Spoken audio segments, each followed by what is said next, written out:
Hi, today I'll be talking about some misconceptions around high sensitivity. So, the first misconception is that high sensitivity is a medical disorder or condition, and that's not accurate. High sensitivity is actually a personality trait. It's something that you're born with, and it's a genetic personality trait that's basically handed down to you from either your parents or your grandparents. And the second misconception is that high sensitivity is something that you can change. No, you cannot change it. It's a genetic personality trait that you're born with, and that there's nothing you can do to change it. You can learn to adapt to your environment, and some people might consider that changing it, but you're born with it and you will have it until until the day that you die. There's no changing it at all.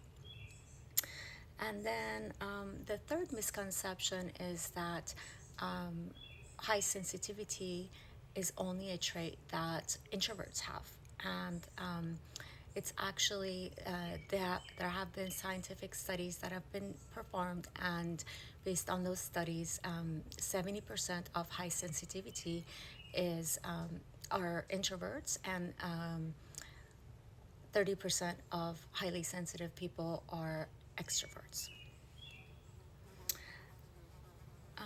The fourth misconception is that high sensitivity is a sign of weakness. That couldn't be farthest from the truth, because highly sensitive people are actually extremely resilient and very strong people. Number five is that they're overly fragile and emotional. That could be the case if not fragile but overly emotional. That could be the case if your child is feeling unsafe, or you don't know how to parent them properly. By properly, I mean parenting highly sensitive children is very, very different than parenting a non highly sensitive children.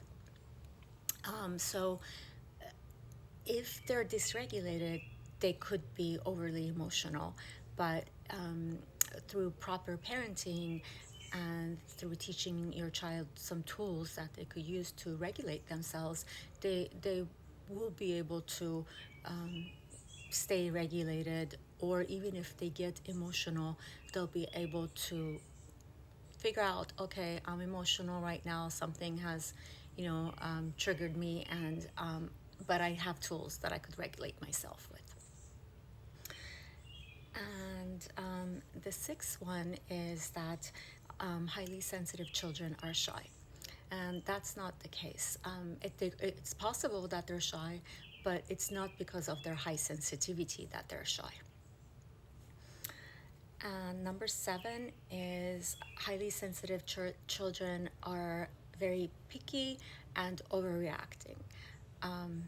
Again, it's not that they're overreacting, it's just that they are born with this personality trait where their nervous system is finely tuned.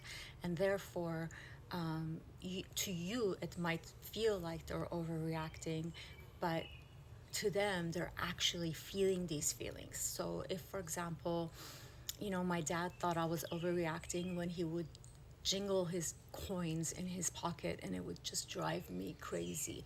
And it's because I'm sensitive to sound and loud noises, especially when it comes to like metal sounds. And I truly was being disturbed by that noise. It wasn't that I was overreacting or that I was being picky. It was just something that I'm born with. I'm sensitive to loud sounds. So there's nothing I could do to change that, except for now, of course, I've learned that either I wear headsets or I wear earplugs. And I carry earplugs with me everywhere that I go, just because of that fact. So I have something to use when I'm being disturbed by loud sounds.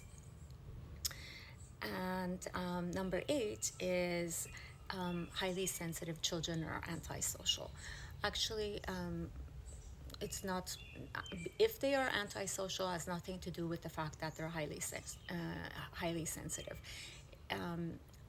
Actually, highly sensitive people tend to be very social, and they love interacting with people and building relationships, and they prefer to build very strong, deep relationships, and they don't like superficial relationships.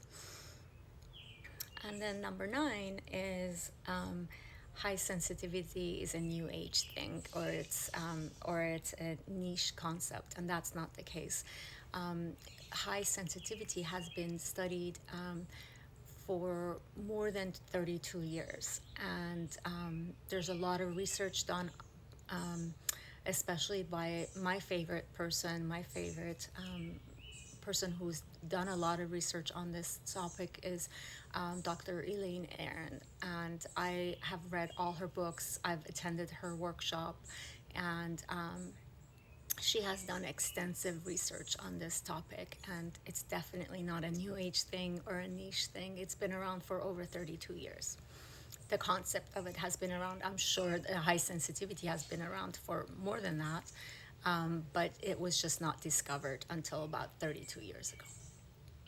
I hope you find this helpful. If you want more information, either about me or about high sensitivity, you can listen to my podcast.